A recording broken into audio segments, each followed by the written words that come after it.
அனைவருக்கும் வணக்கம். நான் பிரபாகரன் ஜோதிடர். இப்போ நான் என்ன சொல்ல போறேன்னா, இன்றைய நாளுடைய நிலைப்பாடம், இன்றைய ராசி பலன் தான் சொல்ல போறேன். நீங்க கற்றுக்கொண்டு பயன்பெறுங்க. விஸ்வாசி ஆணி 10 செவ்வாய்க்கிழமை, ஆங்கில வருடம் ஜூன் 24, 2025. கருத்தில் கொள்ளுங்க. இன்று மேல் நோக்கினால் நட்சத்திரம் இன்று பிற்பகல் 12:52 வரை ரோகிணி, பின்பு மிருகசீரிஷம். திதி இன்று மாலை 6:56 வரை சதுர்த்தி, பின்பு அமாவாசை. யோகம் இன்று முழுவதும் அமிர்த யோகம், சித்த யோகம். சந்திராச நட்சத்திரம் சுவாதி விசாகம். ராசி பார்த்தீங்கன்னா துலாம் விருச்சிகம். இந்த சந்திராசை பொறுத்து மட்டும் ராசி 50% பாதிக்கும், லக்கணத்தை 90% பாதிக்கும். அதனால இந்த துலா ராசி, துலா லக்கணம், விருச்சிக ராசி, விருச்சிக லக்கணம் இன்று மிகவும் கவனமாக இருக்கணும். வண்டி வாங்கிச்சு செல்லக்குள்ள மிக கவனமாக செல்லணும். போக்குவரத்து விதிமுறை கடைபிடிச்சு செல்லணும். எக்காரத்து கொண்டு வண்டி இயக்கி கொண்டு மொபைல் பில்லில் பேசக்கூடாது. வண்டி எடுக்குள்ள அனைத்தும் சரியாக பார்க்கணும். முக்கியமாக பிரேக் பிடிக்கிறதா பார்த்து தான் வண்டியே எடுக்கணும். அதே போல் தொலைதூரம் பயணத்தை எங்கன்னா செல்லக்கூடியது வேண்டியது, இல்லை தொலைதூரம் அலுவலகத்துக்கு செல்ல வேண்டியது இருந்தால் கொஞ்சம் முன்கூட்டியே கிளம்புனீங்கன்னா பாதுகாப்பாக அவசரப்படாமல் நிதானமாக போய் சேரலாம். பாதுகாப்பு மிகவும் முக்கியம். ஏன்னா சந்திராசனம் அதோடைய வேலையை கண்டிப்பாக செய்யும். ஒரு நாளும் நம்மளுக்கு புது நாட்களே ஒரு நாளையும் பற்றி நம்ம தெரிஞ்சுக்கணும். ராவகாலம், யமகண்டம், சந்திராசனம் யாருக்கு சந்திராசனம் எந்த நட்சத்திரத்தில் இருக்குது, எந்த ராசிக்கு இருக்குதுன்னு. ஏன்னா சந்திராசனம் கண்டிப்பாக அது வேலையை செய்யும். அதன் அடிப்படையிலேயே ஒரு மனித வாழ்க்கையில் பிரச்சனைகளும், தோல்விகளும், மனஸ்தாபங்களும், பண விரயங்களும், மன கஷ்டங்களும், கணவன் மனைவியுடைய பிரிவினைகளும், அலுவலகத்தில் பிரச்சனைகளும், சக ஊழியர்கிட்ட மோதல் போக்குகளும், மேல் அதிகாரிகிட்ட அவப்பெயர்களும் இதெல்லாம் ஏற்படுத்தி கொடுத்து இந்த சந்திராசனம் தான். நம்மளுக்கு சந்திராசனம் இருக்குதுன்னு தெரிஞ்சுட்டா மேல் அதிகாரி எதாவது பேசினா கூட அமைதியாக விட்டோம்னா அது நம்மளை தற்காத்து கொள்ளலாம். அதே போல் சக ஊழியர்கள் எதாவது பேசினா கூட அமைதியாக அன்று ஒரு நாள் அமைதியாக இருந்துட்டு அடுத்த நாள் அவங்ககிட்ட பேசிக்கலாம். ஏன்னா நம்ம தேவையில்லாமல் வார்த்தைகள் விட்டால் அது பிரச்சனைகள் ஆகிடும். அதனால தெரியணும். இப்போ சந்திராசனம் ஒருத்தருக்கு இருக்குது, அவங்க தெரியாமல் இருந்துட்டாங்கன்னா கண்டிப்பாக அவங்களுக்கு எந்த இடத்துல பிரச்சனை வந்துடும். அதனால சந்திராசனை மிகவும் கவனமாக தான் கையாளணும். கருத்தில் கொள்ளுங்க. எது எப்படி இருந்தாலும் காலையில் இருந்தோடனே பூமாதி அம்மாவை தொட்டு வணங்குங்க. உங்கள் இஷ்டத்தையும் குலதெய்வத்தை வணங்குங்க. முடிஞ்சால் அந்த வாழ்க வளமுடன்னு ஒரு வார்த்தையை சொல்லுங்க.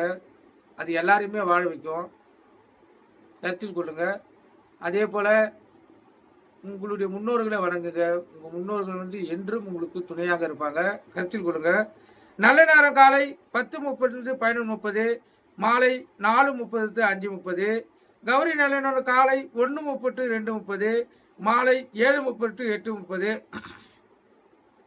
இந்த கௌரி நல்ல நேரத்தில் புதுமண தம்பதிகளுக்கு சாந்தி முகூர்த்தம் அமைப்பது, குழந்தை பாக்கியம் இல்லாதவங்கள் குழந்தை பாக்கியத்துக்கு பயன்படுத்தலாம்.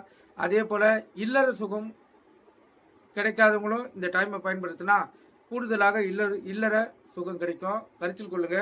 ஏன்னா இந்த கௌரி நல்ல நேரம் என்பது ஆதி காலத்திலிருந்து சித்தர்களாலும் ஞானிகளாலும் கடைபிடிக்கப்பட்ட நல்ல நேரம். அந்த நல்ல நேரம் கண்டிப்பாக உங்களுக்கு எந்த விஷயத்தில் இருந்தாலும் துணை புரியும். கருத்தில் கொள்ளுங்க. ஏதாவது ஒரு புதிதாக வேலை ஆரம்பிக்க போகிறீங்க, இல்லை உங்கள் வேலைக்காக அப்ளிகேஷன் போட போகிறீங்க, நெட்டில் உட்காந்து அடிக்க போகிறீங்கன்னா இது போல் டைம்லாம் பயன்படுத்திங்கன்னா கண்டிப்பாக உங்களுக்கு அந்த நேரம் நல்லதை கொடுக்கும். அதே போல் உங்கள் ஜென்ம நட்சத்திரத்திலிருந்து 16வது நட்சத்திரம் எந்த நட்சத்திரம் வருதோ அந்த நட்சத்திரத்தில் எந்த வேலையை செய்தாலும் நீங்கள் ஜெயிச்சு காட்ட முடியும். கருத்தில் கொள்ளுங்கள். இப்போ உங்கள் மனதில் ஒரு பிள்ளைகள் படிக்கிறாங்கன்னா அவங்க மனதில் அந்த பாடம் நிற்கலைன்னா அவங்க நட்சத்திரம் 16வது நட்சத்திரம் வரக்குள்ள நீங்கள் சொன்ன அவங்க அந்த புக்கை எடுத்து படிக்க சொன்னீங்கன்னா அவங்க மனதில் நின்று சிறப்பான மதிப்பெண் பெறுவாங்க. எல்லாத்துக்குமே அதுதான். எந்த ஒரு முக்கியமான காரியம் பண்ணாலும், ஏதாவது புதிதாக தொழில் ஆரம்பித்தாலும் உங்கள் 16ஆம் நட்சத்திரம் தொடங்குங்க. அற்புதமாக உங்களுக்கு வாய்ப்பு ஏற்படும். கருத்தில் கொள்ளுங்க. ராவகாலம் மாலை 3 to 4:30, யமகுண்டம் காலை 9 to 10:30, குளிகை மதியம் 12 to 1:30. குளிகைன்னா மாந்தி, மாந்தின்னா குளிகை. இந்த டைமில் எந்த நல்ல காரியமும் கெட்ட காரியமும் செய்யக்கூடாது. அது தீவினையை ஏற்படுத்தும். கருத்தில் கொள்ளுங்க. சூலம் வந்து வடக்கு. கோயிலுக்கு சென்றால் வடக்கு சைடு பார்த்து தான் கற்பூரம் ஏற்றணும், விளக்கு ஏற்றணும். அப்போ தான் உங்களுடைய கோரிக்கைகள் நிறைவேற்றப்படும். கருத்தில் கொள்ளுங்க. இப்போ ராசி பலன் பார்ப்போம். முதல் ராசி மேச ராசி. மேச ராசியை பொறுத்த மட்டும் நாள் சுமார் செலவுகள் அதிகமாக இருக்கும். அதே போல் பிரச்சனைகளும் உங்களுக்கு தேடி வரும். கணவன் மனைவியோ பிரிவினை ஏற்படுறதுக்கு அதிக வாய்ப்பு இருக்குது. அதனால் கவனம் தேவை. உங்கள் இஷ்ட தெய்வத்தையும் குல தெய்வத்தையும் வணங்கிட்டு இந்த நாள் நீங்கள் செலவு செய்யுங்க. ரிஷப ராசியை பொறுத்த மட்டும் நாள் சுமாராக கூட இல்லை, அதுக்கும் கீழே இருக்குது. தேவையில்லாத விரயங்களும் பிறரார் தொல்லைகளும் பகைகளும் உடல்வாதிகளும் கணவன் மனைவியுடைய பிரச்சனைகளும் வரக்கூடியது. அதே போல் அலுவலகத்திலையும் மோதல் போக்குகள் வர்றதுக்கு அதிக வாய்ப்பு இருக்குது. அதனால் ரிஷப ராசிக்காரர்கள் இன்று மௌனம் காத்து உங்கள் இஷ்ட தெய்வத்தையும் குலதெய்வத்தையும் வணங்கிட்டு இந்த நாள் நீங்கள் செலவு செய்யுங்க. உங்களுக்கு நாள் இந்த நாள் சிறப்பாக இருக்கும். மிதுன ராசியை பொறுத்த மட்டும் நாள் சுமார் அடுத்தவர்களுடைய ஆதரவும் அனுதாபங்களும் உங்களுக்கு ஏற்படக்கூடிய நாள். அதனால் விழிப்புணர்வு தேவை. வண்டி வாங்கி செல்லக்குள்ள கவனமாக செல்லுங்க. ஏன்னா அடுத்தவனுடைய அனுதாபமும் ஆதரவும் அதில் தான் ஏற்படும். அதே போல் உங்கள் இஷ்ட தெய்வத்தையும் குல தெய்வத்தையும் வணங்கிட்டு இந்த நாள் நீங்கள் செலவு செய்யுங்க. மிதுனராசிக்காரர்கள். கடகராசியை பொறுத்த மட்டும் நாள் சுமாரான நாள். அதாவது கடகராசியை பொறுத்த மட்டும் ஒரு பயம், தேவையில்லாத விரயம், அச்சம், மனக்குழப்பம், ஒரு தெளிவின்மை, சிந்தனை வந்து செதறுதல், இதெல்லாம் நடக்கக்கூடிய நாள். அதனால் கவனம் தேவை. உங்கள் இஷ்ட தெய்வத்தையும் குல தெய்வத்தையும் வணங்கிட்டு இந்த நாளை நீங்கள் செலவு செய்யுங்க. எது எப்படி இருந்தாலும் விழிப்புணர்வோடு இருங்க. ஒரு வேலையை நீங்கள் ஆரம்பிக்கிறோம் செய்ய போகிறீங்கன்னா ஒரு வாட்டிக்கு 2 வாட்டி சிந்தித்து செய்யுங்க. யார்கிட்ட பேசணுன்னா ஒரு வாட்டிக்கு 2 வாட்டி கருத்தில் கொண்டு தெளிவாக முடிவெடுத்து அப்புறம் பேசுங்க. அப்போ தான் இந்த நாளை வந்து சிறப்பாக உங்களால் கழிக்க முடியும்.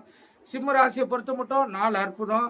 இந்த நாள் உங்களுக்கு ஒரு வெற்றியும் ஒரு ஜெயத்தையும் ஒரு கீர்த்தியும் உள்ள மகிழ்ச்சியையும் ஏற்படுத்தக்கூடிய நாள். கணவன் மனைவியுடைய நெருக்கம் அதிகமாக இருக்கும். பிள்ளைகளிடத்திலும் பாச அன்புகள் அதிகமாக கிடைக்கும். சிம்ம ராசியை பொறுத்த மட்டும் அற்புதமான நாள். கன்னி ராசியை பொறுத்த மட்டும் நாள் சுமார் போட்டி பொறாமைகள் ஏற்படக்கூடிய நாள். அதே போல் விரயங்களும் ஏற்படும். உடல்வாதிகள் ஏற்படுறதுக்கு அதிக வாய்ப்பு இருக்குது. உணவு கட்டுப்பாடு தேவை. உங்கள் இஷ்ட தெய்வத்தை குல தெய்வத்தை வணங்கிட்டு இந்த கன்னி ராசிக்காரர்கள் இந்த நாளை செலவு செய்க. துலா ராசியை பொறுத்த மட்டும் நாள் சுமார் அடுத்தனுடைய பரிவு அனுதாபம் ஆதரவும் கிடைக்கக்கூடிய நாள். வண்டி வாடிச்சு செல்லக்குள்ள மிக கவனமாக இருங்க. ஏன்னா இன்று சந்திராசனம் வேறு இருப்பதால் மிக விழிப்புணோடு இருக்கணும். நாளும் சரியில்லை, சந்திராசனம் சேர்ந்துருக்குது. அதனால உயர் அதிகாரிகிட்டலாம் பேசணும், மிக கவனமாக பேசணும், தெளிவாக பேசணும்.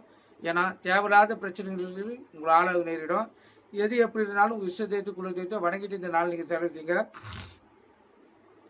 விருச்சிக ராசியை பொறுத்த மட்டும் நாள் சிறப்பு, நன்மையான நாள், மகிழ்ச்சிகரமான நாள், உள்ள மகிழும்.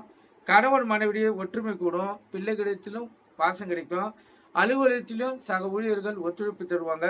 மேல் அதிகாரிகிட்டையும் பரிசும் பாராட்டுக்கணும் பெறலாம். ஆனால் வண்டி வாங்கி போகக்குள்ள கவனமாக இருங்க. ஏன்னா இன்று சந்திராசம் இருக்குது. நாள் சிறப்பாக இருக்கிறது, ஆனால் சந்திராசம் இருக்குது. அதில் ஏதாவது பிரச்சனைகளும் தடங்களை ஏற்படுத்தும். விழிப்புணர்வோடு இருந்து உங்களுக்கு தற்காலத்து கொடுங்க. தனுசு ராசியை பொறுத்த மட்டும் நாள் அற்புதம், உயர்வான நாள், உள்ள மகிழும். நீங்கள் கேட்ட இடத்தில் உதவிகள் கிடைக்கும். அடுத்தவருடைய ஆதரவு மூலம் இன்று நீங்கள் ஜெயிச்சு காட்டுவீங்க. அற்புதமான நாள் தனுசு ராசிக்கு. மகர ராசியை பொறுத்த மட்டும் நாள் சுமாராக கூட இல்லை, அதுக்கும் கீழே இருக்குது.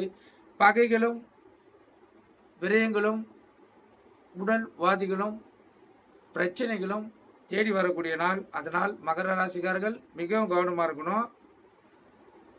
அதே போல் வண்டி வாணிச்சு செல்லக்குள்ளேயும் மிக கவனமாக செல்லணும். உங்களுடைய குலதெய்வத்தையோ இஷ்ட தெய்வத்தையும் வணங்குங்க.